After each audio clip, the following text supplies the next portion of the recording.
Back in the 60s, and so by the end of the 60s, we were running through the national parks with a 24-incher big enough to sleep 3. Well, it has slept 3. It sleeps 3 in the 2. And there's a nice, we do sleep in them. I've slept in 2 of them. And there's a nice thing about sleeping in a telescope. You cannot roll out of bed. Anyway, so all the amateurs were still running with these little things, tracking things across the sky for photography.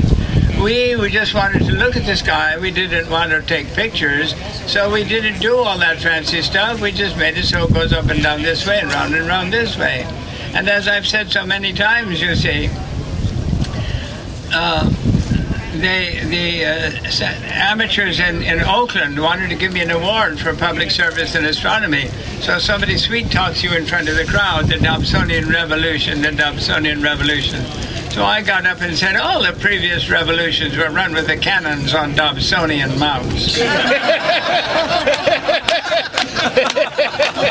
don't track things across the sky. The cannons don't track things across the sky. Got people up on the garbage can until the lid went through. The city had to replace the garbage can, and I never told them what happened.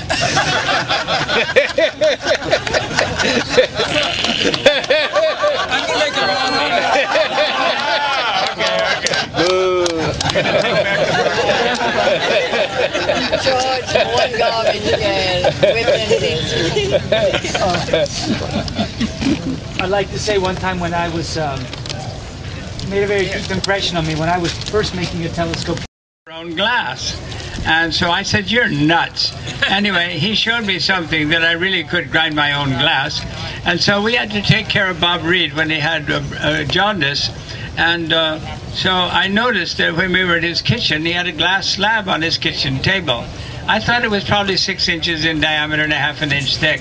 So we called him up on the phone. How would you like to have that made into a telescope? Well, he would love it. So he brought it over. So it's 12 inches in diameter and it's 1 inch thick. So that's how that happened. Yeah. John, can you share some of your early memories of life in San Francisco as a boy? All right. I'll tell you some things about San Francisco when I was a little kid. I'm older than most of the natives.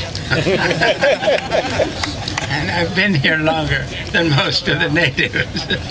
We came in 1927 from China. I was born in the usual place in China.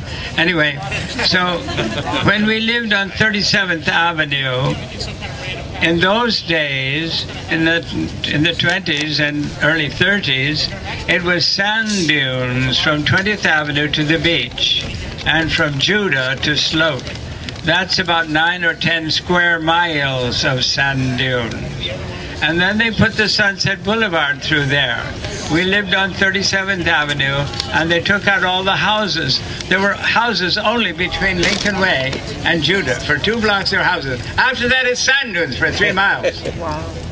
So they took out those houses there between 36th and 37th and put the Sunset Boulevard through there. And my brothers and I had a red wagon, and we put a mast on it. I don't remember any longer how we put a mast on that wagon, but we put a steamer rug for a sail up there, and I sailed all the way from Golden Gate Park out to Sloat Boulevard and back on a west wind. I'm quite sure that that's my claim to fame. I'm quite sure nobody else did that. All the way. That's about 3 miles south and 3 miles north on a west wind, because there are no trees between the Sunset Boulevard and the beach. There is not a leaf between the Sunset Boulevard and the beach in those days. Would you share a little about your parents and their effect on you and your all right, I'll tell you something about my mom first. My mom was born in Peking because her father was the founder of Peking University and advisor to the Parliament of Religions in Chicago in 1893. Anyway, so she was there in Peking in 1900 and went through the Boxer Rebellion behind sandbags when she was a teenager. And when I was grown up, I told her it's a shame that the Chinese didn't win that and throw the foreigners out.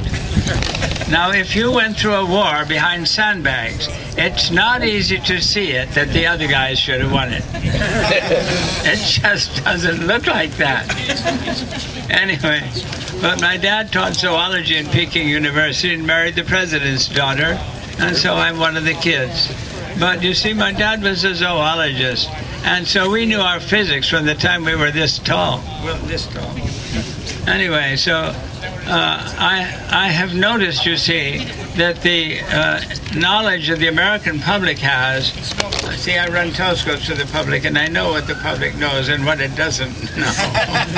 And what it doesn't know has very much bigger than when I was a kid.